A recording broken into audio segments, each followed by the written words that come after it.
زدنا علما ينفعنا آمين يا رب العالمين. بسم الله الرحمن الرحيم. قال المؤلف رضي الله عنه ونفعنا به وبعلومه وببركاته في الدارين آمين. الحديث التاسع والثلاثون عن عبادة بن الصامت. Al-hadits tasi wa thalathun utawi kiku hadis kang kaping 39. An Ubadah bin Samit radhiyallahu anhu. Anna Rasulullah sallallahu alaihi wasallam saat temene Kanjeng Nabi Muhammad sallallahu alaihi wasallam kharaja iku miyos ya keluar dari rumah. Kharaja iku miyos sinten Kanjeng Nabi, lapa Kanjeng Nabi yukhbiru kang paring kabar sinten Kanjeng Nabi. Bilailatil qadri kelawan Lailatul Qadar.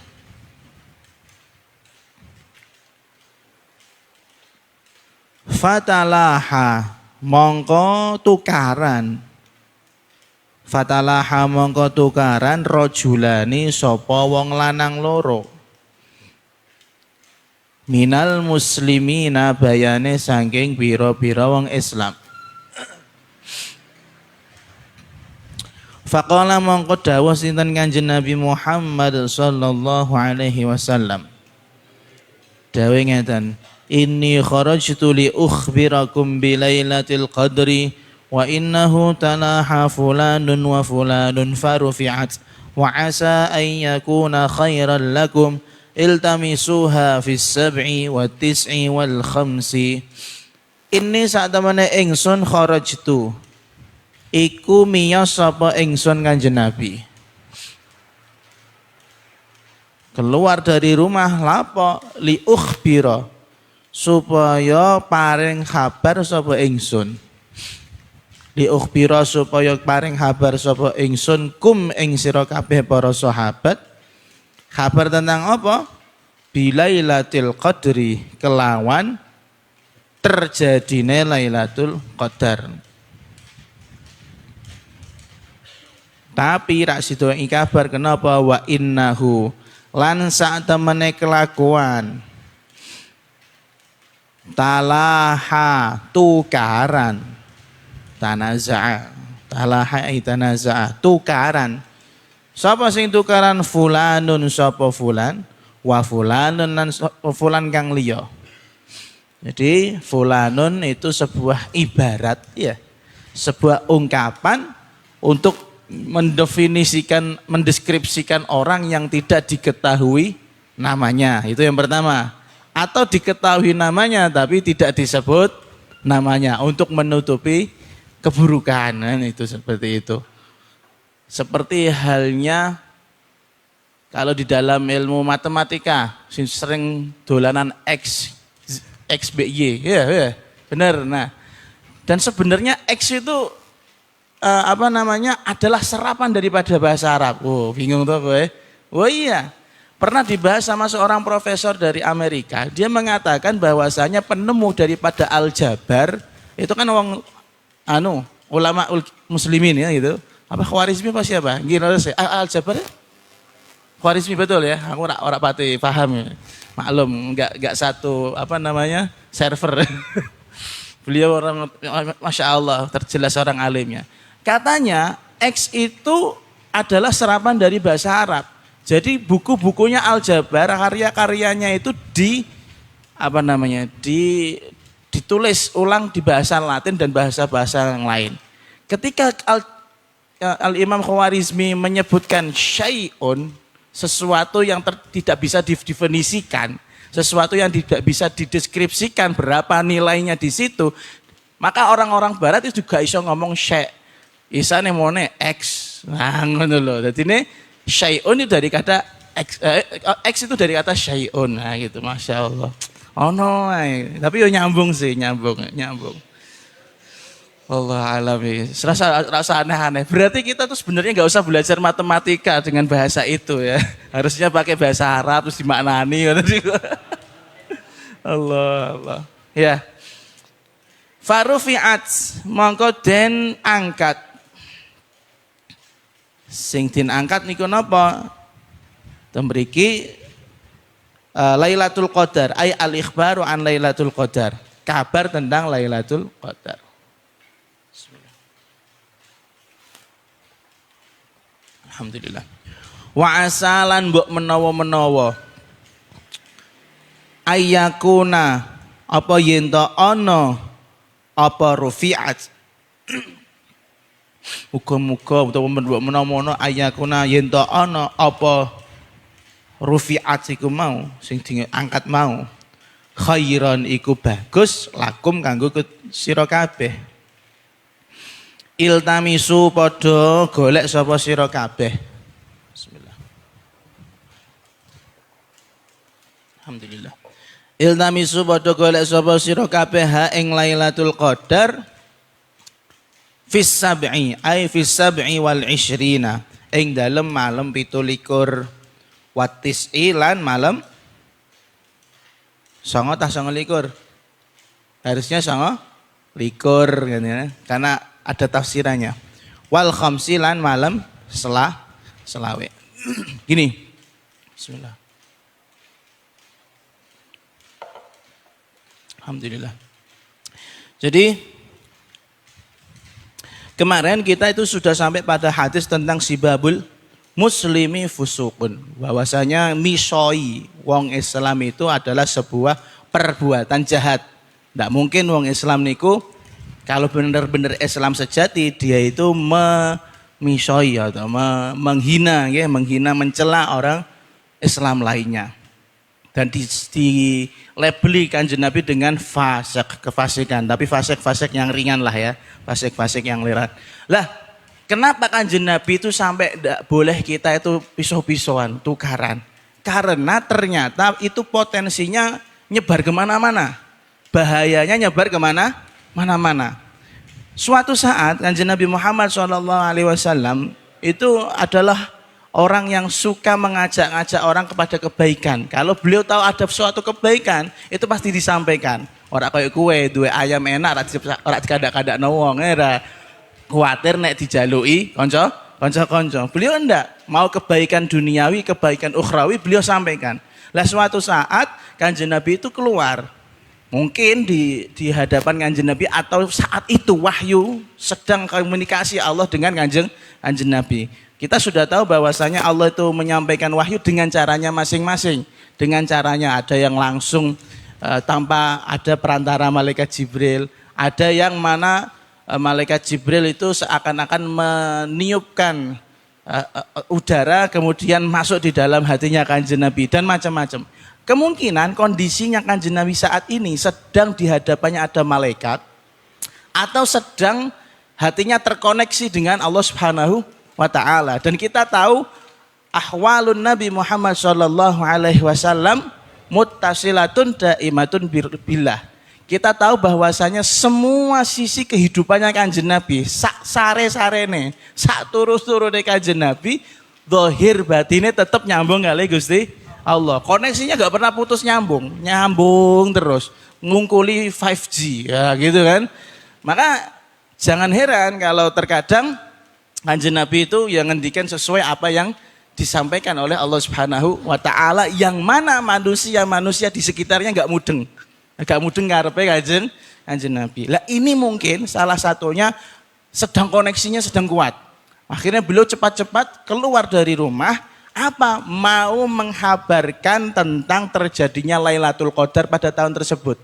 Ya, mungkin ini entah Ramadan atau sebelum Ramadan, ajeng paring kabar alhamdulillah ini sudah ada tanda-tanda mau diberi kabar tentang Lailatul Qadar. Tapi ketika mau diinformasikan, koneksi tersebut ternyata terganggu. Nah, sinyalnya terganggu. Kenapa? Apakah yang mengganggu itu karena Kanjeng Nabi pikirannya kemana-mana? Bukan.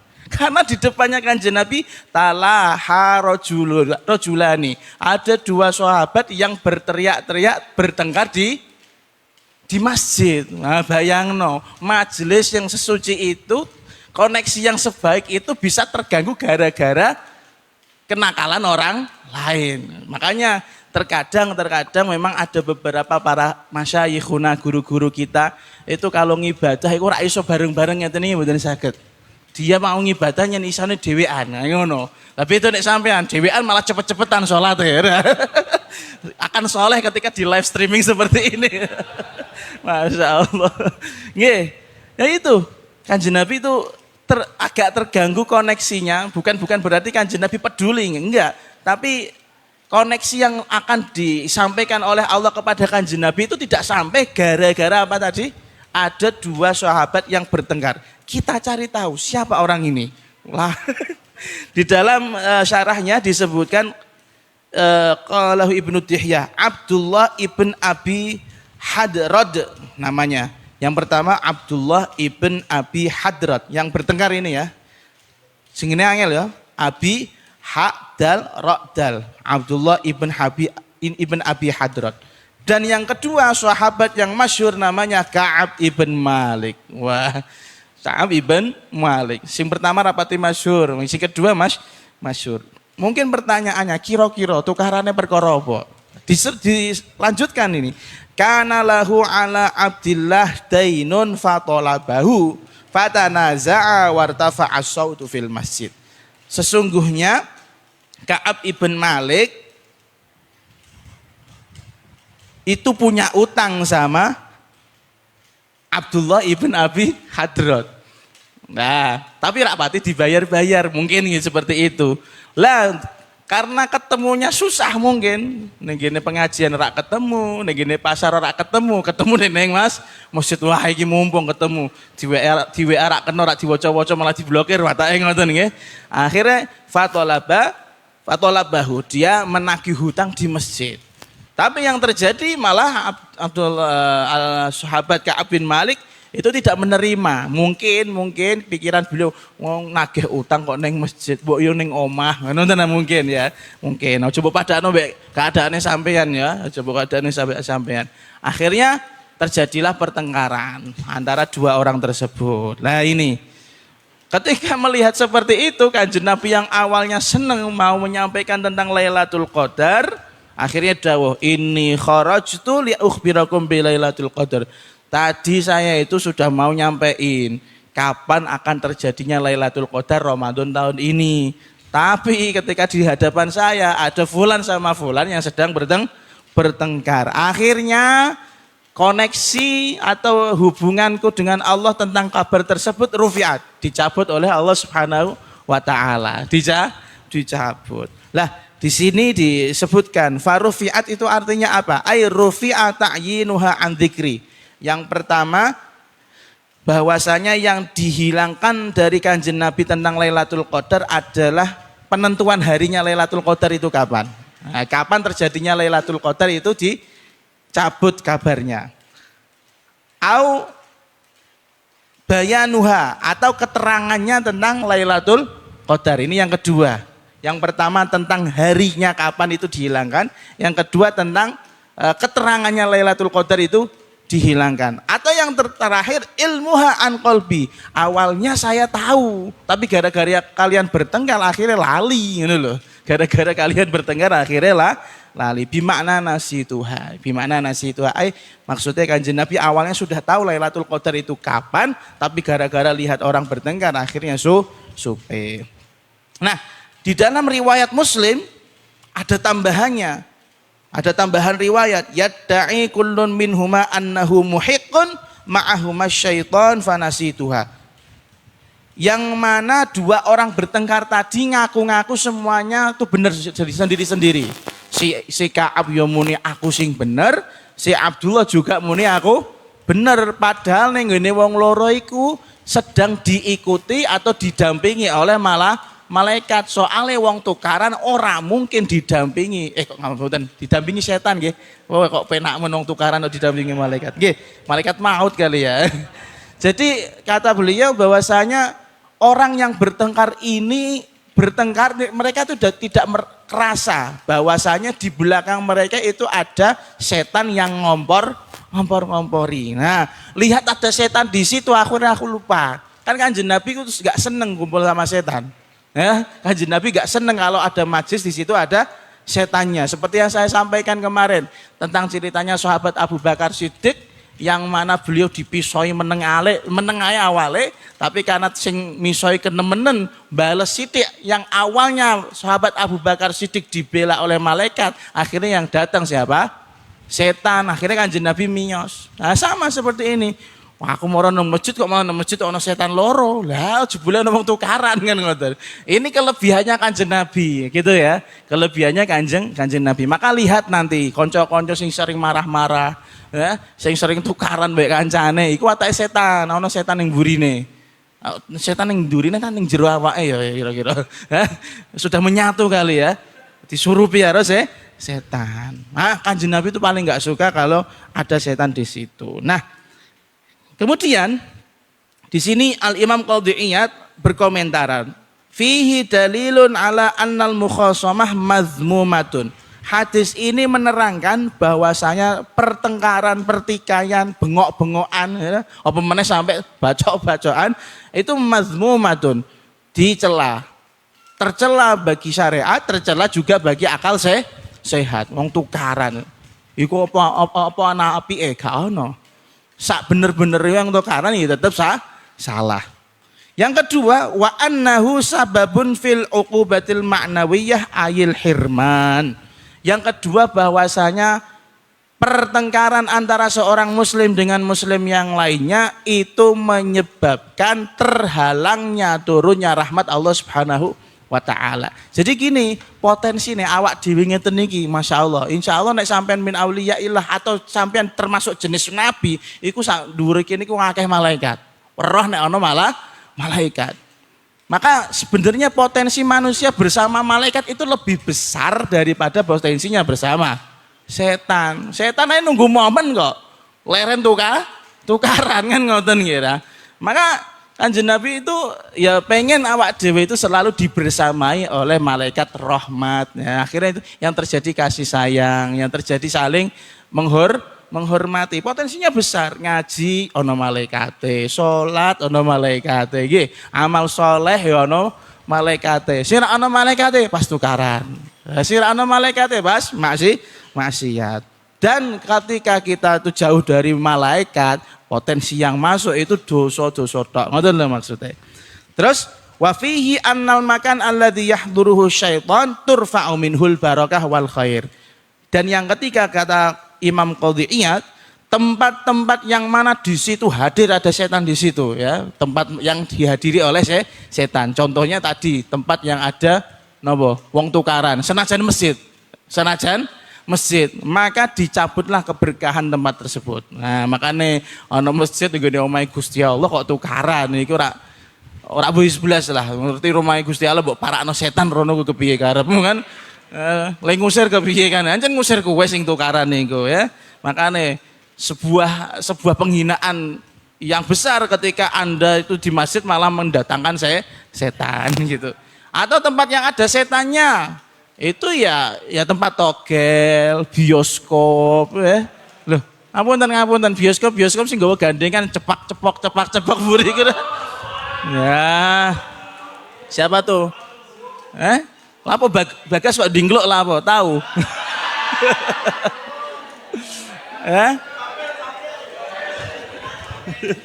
Sopil ya. Menang master kowe. Gitu betul. Nah, tempat-tempat seperti itu mbok datangi piye Sel? Di situ ada setannya, Masya Allah. Ya nggak apa-apalah sekali-kali nonton bioskop rak apa-apa, tapi dengan niat hiburan. Tapi ya potensi maksiatnya lebih besar. Karena tempatnya sudah ada setannya, diskotik ya. Kemudian semak-semak. Semak-semak yo berduaan sama bencongan sama siapa tahu kan gitu. Bencong negene perapatan di tuku ya Allah Gusti naudzubillah min dzalik. Ya, pokoknya tempat-tempat yang kiranya ada setan di situ ya angel berkait. Contoh paling gampangnya tempat yang mubah. Kayak panggonan rental PS kan mubah asline. Ngapunten sik awale kan mubah, tapi pisauane wae ra karuan ndok kono. Iya ta mboten? Ora gol miso-miso, menang kancane sing menang ya miso. Akhirnya yang tempat mubah pun menjadi napa? tempatnya setan gitu loh. Makanya ini kita ini hati-hati dengan tempat-tempat tersebut. Pasar, nah, pasar juga sama, potensi maksiatnya kata dodolan apa jenenge sing dodol nggih ngapusi karo sing didoli kan ngoten. Iki aku kulakane 100.000 padahal tukune 50.000. Potensi-potensi seperti itu tempat-tempat yang enggak ada berkahnya. Makanya orang yang masuk pasar niku ada tuntunannya dari Rasulullah Sallallahu Alaihi Wasallam. Kita kalau mau masuk pasar, masuk mall, masuk tempat swalayan itu ada doanya gitu loh. Ada doanya, nggak boleh sembarangan. Ben boten ketut napa setan gitu loh. Kadang ono sing luwih cik pol beli duit penjuale barang nah anu ya. Iku mau mangan gorengan 5 tapi ngakune siji kan kayak kathah ngoten iki to. Guyu guys. Nah, lalu kemudian lanjutannya hadis wa asa ayyakuna khairan lakum. Semoga dihilangkannya informasi tentang Lailatul Qadar ini adalah kebaikan bagi kalian. Oh, dan katakan Nabi. Jadi semuanya itu dibalik ke tinggine Gusti Allah. Kalau semua hal kita itu kembalikan kepada Allah, walaupun menurut otak kita, menurut perasaan kita itu buruk, itu sebenarnya kalau orang mukmin sejati nganggep itu bagian daripada takdir Allah Subhanahu wa taala. Makanya wong-wong sing imane pun kiat pun saya Masya Allah, ketika mendapatkan kenikmatan niku dia syukurnya gampang sekali untuk bersyukur. Misal untuk ranking siji orang mengatakan oh aku nang sing siji karena mempeng sinau nek turu jam siji iki kayak usahaku sendiri gitu kan. Akhirnya menghilangkan Allah. Enggak seperti itu. Orang mukmin sejati itu menisbatkan semua hal yang terjadi pada dirinya kepada Allah Subhanahu wa taala. Kalaupun terjadi keburukan pada dia menurut akal dan logika dia, misal kecelakaan, misal napa pegatan mbek bojone, misal ngapunten dalam tanda arti, itu dia kembalikan kepada Allah. Nggih ya Allah Gusti, ini adalah takdire saking panjenengan kula tampi. Kan ngoten. Makanya di hadis yang lain disebutkan bahwasanya ajaban li amril mukmin, sungguh mengherankan keadaannya orang mukmin. Kenapa? In asabatu na'ma syakar, ketika dia mendapatkan kenikmatan bisa bersyukur. Wa in asabathu dharra sabar, dan ketika dia mendapatkan keburukan menurut logika dia akan sabar. Wong mukmin, yaitu awak dhewe yang belum mukmin sejati lah ya. Misalnya lagi apa ora disambang-sambang mbek wong tuane, ngempul-ngempul ra karuan mbek wong tuane, utawa kirimane telat. Pak wis duwe anak sing soro ngene wis dadi fakir miskin ora dikirim-kirimi. Ya Allah, ngoten. Pun intinya kita katakan Nabi kembali lagi bahwasanya Kanjeng Nabi mengatakan semoga dihilangkannya informasi tentang Lailatul Qadar ini adalah hakikatnya kebaikan bagi kalian. Lalu kemudian saking sayangnya Kanjeng Nabi itu masih ngei kode tentang terjadinya Lailatul Qadar. Jadi menurut saya pribadi bukannya Kanjeng Nabi niku napa tidak tahu, itu ndak tahu, cuman ya iku mau goro-goro wong tukaran akhirnya dihukum dengan cara apa? Tidak dikasih informasi tentang kapan tepatnya Lailatul Qadar jatuh pada tahun itu. Tapi Kanjeng Nabi masih memberi kodenya gini, iltamisuha fis sab'i wa tis'i wal khamsi. Wong nesu-nesu ijek iso ngandani. Ijek iso ngeki kode. Wis krana ilang wis kono golek ana Lailatul Qadar nek ora tanggal 17 ya 29 utawa tanggal 20. Ngono lho apike Kanjeng Nabi. Dadi guru, dadi mursyid, dadi muallim itu tetap ada sifat kasih sayang beliau. Berarti Kanjeng Nabi itu ya koyok-koyok juga menghukum dua orang tersebut. Goro-goro kowe wong muslim sakmene akeh juga tidak bisa merasakan, tidak bisa mengetahui kapan terjadinya Lailatul Qadar. Sing nakal wong loro, sing kena hukuman wong Islam kabeh. Kan ngoten. Kira-kira metu ke majlis ya, kira-kira lo ya, kira-kira. Yang terjadi kan mesti wong loro iku diseneni karo kanca-kancane to. Goblok kowe. Iku nek karo kowe ya. Piye tahu Lailatul Qadar ning ngarepan moto kok ora sida goro-goro kuwe. Langsung akhirnya kan dihakimi sama masa gitu kan ya. Itu sudah menjadi hukuman tersendiri. Nah, makanya di sini disebutkan kaifa umira bi talabi ma rufi'a ilmuhu. Bagaimana mungkin kaifa amara ngapunten. Kaifa amara bi talabi ma rufi'a ilmuhu. Bagaimana bisa Kanjeng Nabi itu tetap menyuruh untuk mencari Lailatul Qadar padahal informasinya sudah dicabut oleh Allah Subhanahu wa taala. Ujiba bi annal murad talabut ta'abbudi fi madhanniha. Dijawab bahwasanya yang diinginkan oleh Kanjeng Nabi adalah agar para sahabat tetap giat beribadah di tanggal-tanggal kemungkinan terjadinya Lailatul Qadar. Nah, ala kulli hal dari hadis ini ternyata itu tidak begitu baik untuk dijadikan pegangan bahwasanya wah mesti malam ganjil. Ternyata ya ono kasus seperti ini. Punya mindset lain toh sekarang. Kalau dulu biasanya malam apa? Ganjil. Jangan pede. Ini ganjilnya gara-gara apa? Gara-gara adanya apa? Tukaran antara para sahabat. Jadi ala kulli hal kita tetap disunnahkan untuk mencari Lailatul Qadar. Lah carane golek Lailatul Qadar niku mboten golek alamate tapi dengan cara mempeng ibadah min awali Ramadan ila akhiri Ramadan. Niku carane golek. Nah, sampean iki golek aneh-aneh kok carane golek. Gus kinten-kinten kapan Gus ngene iku. Nek wis winginane malam 17 sik suwenenge rak karuan ya. Ya sampean do ngono to. Ngenteni info bakal sing aman wae ana sing takon ngene aku iki genah. Kumpulane para wali ditakon ora sing ning ngene Kudus. Kurang wali apa kono? Kita kan ampun-ampun sama mereka ya. Ya Allah, naudzubillah min dzalik. Ya kita tuh tetap kita sebagai orang yang afwiyah, kemudian guru-guru kita yang mereka mendapatkan waridat ilahiyah, mendapatkan informasi dari Allah Subhanahu wa taala tentang Lailatul Qadar. Kalau bisa kita sampaikan dengan kode, tapi gak kudu malam Lailatul Qadar bareng karo aku gitu loh. Titik besarnya tuh di situ. Tapi nek pas ning ngene pondok kegiatan aktif bareng aku wae kan ngoten lho. Wis mulai wayahe malah moro meneh. Kan akhirnya kan nyiap-nyiapno jajan. Ikhlas sing wingi moro ikhlas tenan. Aja kuwatir ya. Aja kuwatir. Betul, enggak masalah.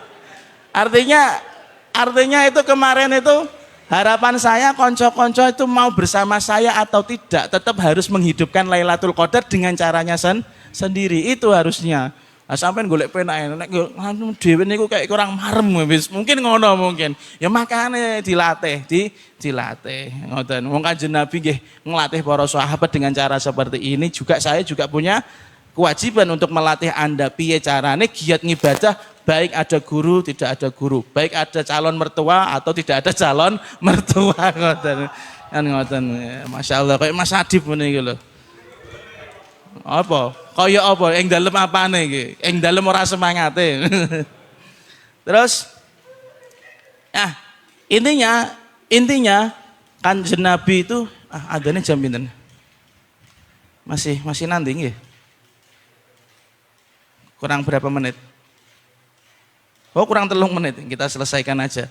Intinya dari 2 hadis tadi, kan sibabul muslimi fusukun sama tentang hadis tentang Lailatul Qadar, itu memberikan gambaran besar bahwasanya kita ini banyak potensinya bisa melakukan kebaikan, asal kita jangan memberi setan masuk pada lingkungan kita. Ngoten nggih, paham nggih? Awake dhewe ngenten iki malaikat kabeh. Malaikat kabeh sing mara, setan ya ning ngene ngenteni ngene, nongkrong ndek ngene lagi udut. Ngenteni shift ceritane ngenteni shift. Nah, boten saged mlebet. Jadi kita kalau selama dalam kebaikan, potensi kebaikan kita juga akan meningkat. Ada malaikat rahmat. Makanya kita jaga tempat-tempat yang mulia tersebut, tempat-tempat yang biasa buat ngaji, tempat-tempat yang biasa buat ngibadah, jangan sampai ada masuk di situ ada setan. Begitu juga kamarmu, Bro, Neng kamar iku aja aneh-aneh delokane iku. Iku serak trimo dileboni setan, turu karo setan malah kan ngoten niku. Hati-hati. Karena potensinya itu tadi, kalau sudah masuk setan, kemungkaran itu gampang masuk, gampang gampang masuk. Ya seperti yang saya contohkan tadi, main PS itu adalah hal yang mubah. Tapi ketika yang hadir itu sudah toksik misalnya, atau orang yang gampang miso-miso, itu tempat yang awalnya adem ayem miso panas rasanya. Metu-metu ke PS-an ku ngono lho, paham ta ora? Surik-serikan kan ngoten. Makanya hati-hati. Hati-hati banget. Dan juga jangan heran ketika main bola, ada main bola di Indonesia terkenal dengan taekwondonya kan gitu kan. Maka di situ jangan heran, mbok menawa setane akeh dok ngono iku. Maka kita jangan sampai memberikan kesempatan setan untuk masuk di dalam ruangan kita, di dalam kegiatan kita. Ini juga sudah dicontohkan. Wong sing selevele sahabat kumpul karo Kanjeng Nabi ning masjid Nabawi ngono ae jek kuat setan mlebu gara-gara ana wong tukaran. Ana wong tukaran. Apalagi kalau kita bayangkan dengan kondisi keimanan, ketakwaan kita yang jauh kualitasnya daripada kualitas keimanan para sahabat. Ya mungkin kita harus banyak lebih berhati-hati. Lalu setelah itu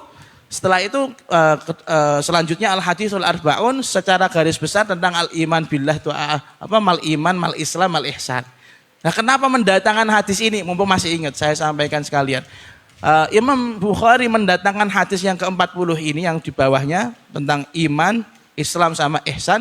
Di dalamnya ada konten yang namanya antuk minabillah wa malaikatihi, yaitu iman kepada malaikat.